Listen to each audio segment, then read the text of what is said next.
Assalamualaikum warahmatullahi wabarakatuh. Apa kabar Bapak Ibu guru hebat? Sehat selalu dan tetap semangat. Bertemu lagi dengan saya Asma Laili, CGP Angkatan 9 dari Pekanbaru Riau. Kali ini saya akan membahas tentang modul 1.4 budaya positif. Guru penggerak adalah tergerak, bergerak, dan selalu menggerakkan. Saya didampingi oleh fasilitator saya yang hebat luar biasa pintarnya, yaitu Bu Supriyarni MPD yang selalu memotivasi kami CGP Angkatan 9. Dan pengajar praktik saya yang hebat dan luar biasa pintar, yaitu Bu Hera Yuliarnita SPD MPD dan selalu memotivasi saya. Modul 1.4A6 ini adalah demonstrasi kontekstual tentang segitiga restitusi. Merdeka belajar adalah merdeka dalam berpikir. Sebelum saya membahas tentang segitiga restitusi, saya akan menjelaskan dulu apa yang dimaksud dengan restitusi. Nah, Bapak Ibu hebat luar biasa. Dalam menjalankan peraturan ataupun keyakinan kelas atau keyakinan sekolah, bila mana ada suatu pelanggaran, tentunya sesuatu harus terjadi. Untuk itu kita perlu meninjau ulang tindakan penegakan peraturan atau keyakinan kelas atau keyakinan sekolah kita selama ini. Tindakan terhadap suatu pelanggaran pada umumnya berbentuk hukuman atau konsekuensi. Nah, di sini saya akan perkenalkan program disiplin positif yang dinamakan restitusi. Apakah yang dimaksud dengan restitusi itu? Restitusi adalah sebuah cara menanamkan disiplin positif pada murid. Nah, yang dimaksud dengan restitusi sendiri adalah pertama, proses menciptakan kondisi bagi murid untuk memperbaiki kesalahan mereka sehingga mereka bisa kembali pada kelompok mereka dengan karakter yang lebih kuat. Yang kedua, restitusi adalah proses kolaboratif yang mengajarkan murid untuk mencari solusi untuk masalah dan membantu murid berpikir tentang orang seperti apa yang mereka inginkan dan bagaimana mereka harus memperlakukan orang lain. Dari penjelasan ini, nah di sini saya akan menjelaskan lagi tentang ciri-ciri restitusi. Restitusi itu bukan untuk menebus kesalahan, namun untuk belajar dari kesalahan. Restitusi itu adalah memperbaiki hubungan. Restitusi itu adalah tawaran bukan paksaan. Restitusi menuntun untuk melihat ke dalam diri. Restitusi mencari kebutuhan dasar yang mendasari tindakan. Restitusi diri adalah cara yang paling baik. Restitusi fokus pada karakter bukan tindakan. Restitusi itu adalah menguatkan. Restitusi fokus pada solusi. Dan yang terakhir, restitusi itu mengembalikan murid yang berbuat salah pada kelompoknya. Demikianlah ciri-ciri dari restitusi ini. Nah, saya akan menjelaskan tentang apa yang dimaksud dengan segitiga restitusi. Diana Gosen telah merancang sebuah tahapan untuk memudahkan para guru dan orang tua dalam melakukan proses untuk menyiapkan anaknya untuk melakukan restitusi. Nah, ini adalah 3 tahapan dari restitusi, yaitu menstabilkan identitas, validasi tindakan yang salah, kemudian menanyakan keyakinan. Nah, Bapak Ibu bisa lihat di gambar ini tentang langkah-langkah restitusi. Nah, baiklah, saya akan menjelaskan tentang langkah-langkah restitusi, yaitu yang pertama tadi sudah saya jelaskan, yaitu menstabilitaskan identitas. Ini tujuannya untuk mengubah identitas anak dari orang yang gagal karena melakukan kesalahan menjadi orang yang sukses. Kalimat yang kita gunakan terhadap anak tersebut adalah berbuat salah itu tidak apa-apa. Saya juga pernah melakukan kesalahan seperti itu. Tidak ada manusia yang sempurna, nak. Kita bisa menyelesaikan masalah ini. Ibu tidak tertarik mencari siapa yang benar, siapa yang salah. Kamu berhak melakukan hal seperti itu. Nah, validasi tindakan yang salah itu memenuhi kebutuhan dasar. Guru merubah stimulus respon jadi proaktif. Kalimat yang kita gunakan salah satunya adalah, padahal kamu bisa melakukan yang lebih buruk dari ini ya nak. Kamu pasti punya alasan mengapa melakukan hal itu. Kamu boleh mempertahankan sikap itu, tapi kamu harus menambahkan sikap yang baik. Nah, selesai kita melaksanakan validasi tindakan yang salah ini, baru kita menanyakan keyakinannya. Apa nilai-nilai yang telah kita sepakati, nak, atau yang telah kamu buat? Kamu mau jadi orang yang seperti apa? Nah, apa bayangan kita tentang kelas yang ideal? Hal ini kita tanyakan untuk mencari solusi atas permasalahan mereka yang telah lakukan. Nah, terakhir baru kita tanyakan, apakah kamu merasa nyaman dengan yang kamu lakukan? Nah, saya yakin anak tersebut akan menjawabnya dengan yang dengan sesuai yang kita inginkan. Nah, ini untuk mencari solusinya. Nah, baiklah. Jadi segitiga restitusi itu adalah sebuah tahapan untuk memudahkan para guru dan orang tua dalam melakukan proses untuk menyiapkan anaknya melakukan restitusi diri. Bapak Ibu guru yang hebat, ini ada kasus yang pertama, yaitu seorang anak melakukan kesalahan tidak berteman bahkan membuli salah satu kawan kelasnya. Ini berikut adalah skenario cara penyelesaian masalah dengan menggunakan segitiga restitusi. Mari kita saksikan bersama.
yang Feby yakini kalau Feby itu benar.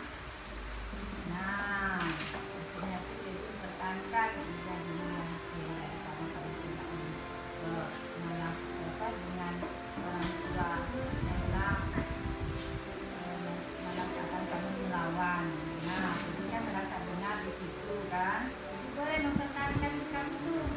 Nah, berarti Feby harus menghadapi. Nah, jadi kan Feby udah buat Emma nih kawan. Nah, itu juga kan, karena saking besarnya ya. Sebagai teman Feby, ada tidak kita kesepakatan?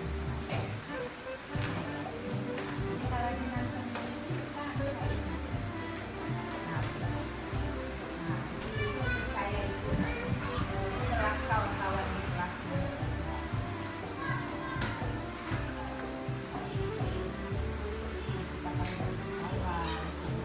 kan ada pikiran pilihan pasti yang membuat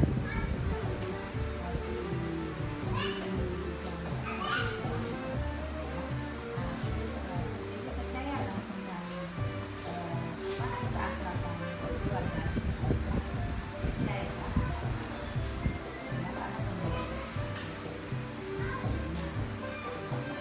jadi kan gini.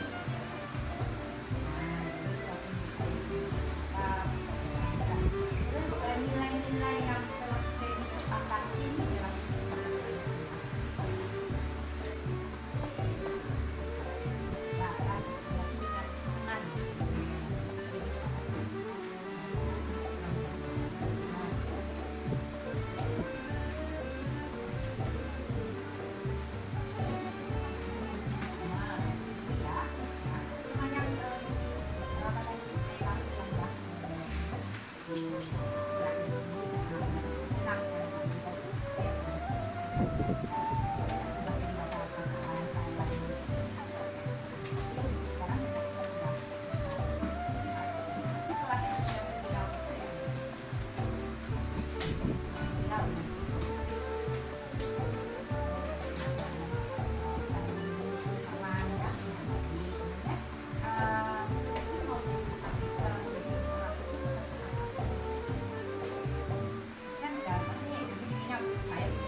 Demikianlah kasus dari anak tadi yang sudah menemukan solusinya dan sudah berteman dengan kawannya. Nah, ini adalah kasus kedua, yaitu kasus di mana seorang anak sering tidak datang ke sekolah dengan berbagai alasan, terlambat masuk sekolah dan tidak buat pekerjaan rumah. Nah, Bagaimana cara penyelesaiannya? Marilah kita saksikan bersama. Siapa namanya sayang? Aris ya. Aris ini ganteng, pintar. Tinggal dengan siapa sayang?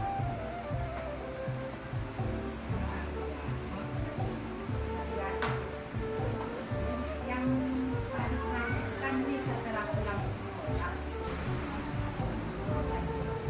Ya, ya karena bapaknya satu kan. Ayah atau bapak kan sama ya. Jadi kan bapaknya kerjanya juga seperti itu. Jadi membantu apa di rumah? Oke, terus membersihkan rumah. Terus ada nggak cucu ayam gitu ada? Obat itu juga ya. Nah, terus kalau seandainya ada tugas nih dari sekolah dari ibu, nah itu harus kerjakan apa nih? Kerjakan apa? Oh, sore dengan malam. Sempat tuh waktu membuat bantu orang tua nih, kan setiap hari bantu orang tua nih. Nah sempat nggak kerjakan tugas?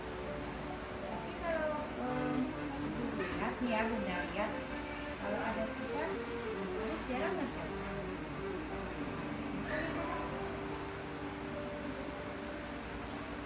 Oh, karena udah malam. Nah, supaya Paris sempat ini mengerjakan tugas tadi. Nah, kan Paris bilang ini nggak sempat nih sayang. Nah, supaya Paris bisa mengerjakan tugas yang diberikan oleh Dewi ya. Nah, apa yang harus Paris lakukan? Supaya Paris bisa nih mengerjakan tugas kan Paris dia harus bantu orang tua, harus nyuci piring, harus nyuci sate kan. Nah, apa yang Paris lakukan supaya bisa mengerjakan tugasnya? Jadi pekerjaan rumahnya bisa Paris juga bantu orang tua juga bisa. Nah, mudah-mudahan usahain bunda kan nggak ada marah kan. Paris benar-benar sering bekerja. Nah, Paris tadi nggak sempat ya. Nah, supaya Paris bisa mengerjakannya, bagaimana cara Paris membagi waktu? Nah, kerjakan tugas dulu. Nanti pulang sekolah, Paris kerjakan tugas dulu. Bisa Paris lakukan. Nah, nanti Paris harus bilang dengan orang tuanya ya, ya Paris kerjakan. Nah, tapi baik-baik ngomongnya, ya. Jangan nak ini kata orang tua kan bantu ya ini. Bentar ya. Nah, karena Paris tuh kalau bunda lihat ya dari Paris ini sebenarnya Paris tuh beda. Nah, satu. Jadi apa yang Paris minta tuh bisa. Kalau Paris mau mencoba, ya. Jadi kan kerja kemudian ya. Terus kita Paris masih tidak boleh kan itu kan tidak boleh kerja rumah. Nah, kalau seandainya nih Paris terbentur, nah Paris pernah nggak bertanya dengan orang tua tentang pekerjaan rumah?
Demikianlah dari kasus yang kedua ini, bagaimana cara kita menghadapi siswa yang sering terlambat maupun yang sering tidak datang ke sekolah ataupun yang tidak mengerjakan PR. Berarti kita jangan pernah memarahkan siswa tersebut, tapi kita minta siswa itu mencari solusinya.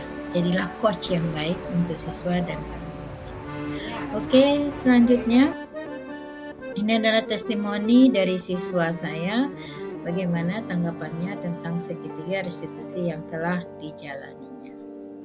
Kita saksikan bersama. Hai semuanya, perkenalkan nama saya Aisyah Febrianti. Saya siswa kelas 6 SDN 57 Pekanbaru. Kepala sekolah saya Bunda Asma Laili. Saya pernah bercerita kepada Bunda Asma Laili tentang permasalahan saya. Ketika itu orang tua teman saya memarahi saya dan saya merasa kesal. Karena kekesalan saya kembali memarahkan anaknya, yaitu teman saya.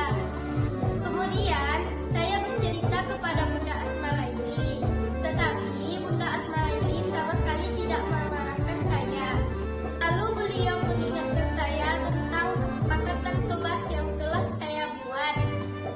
Setelah saya membacanya, saya merasa bersalah. Dan karena saya merasa bersalah, saya langsung meminta maaf kepada teman yang telah saya marahkan. Dan terima kasih kepada teman-teman yang telah memberi saya kesempatan berbicara dalam memperbaiki diri dan memahami betapa pentingnya berperilaku baik kepada orang lain. Saya berjanji untuk lebih baik lagi dan tidak mengulangi kesalahan yang sama. Terima kasih atas dukungan dan perhatian teman-teman, terutama kepada Bunda Asma Laili yang manis dan baik hati. Assalamualaikum warahmatullahi wabarakatuh. Itu adalah hasil testimoni dari siswa saya, bagaimana dia menemukan solusi tapi juga merasa senang dan merasa ikhlas melakukan semuanya.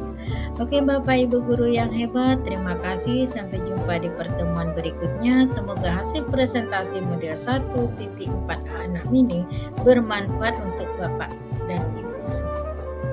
Oke, saya sudahi dengan wabillahi taufiq wal hidayah. Assalamualaikum warahmatullahi wabarakatuh.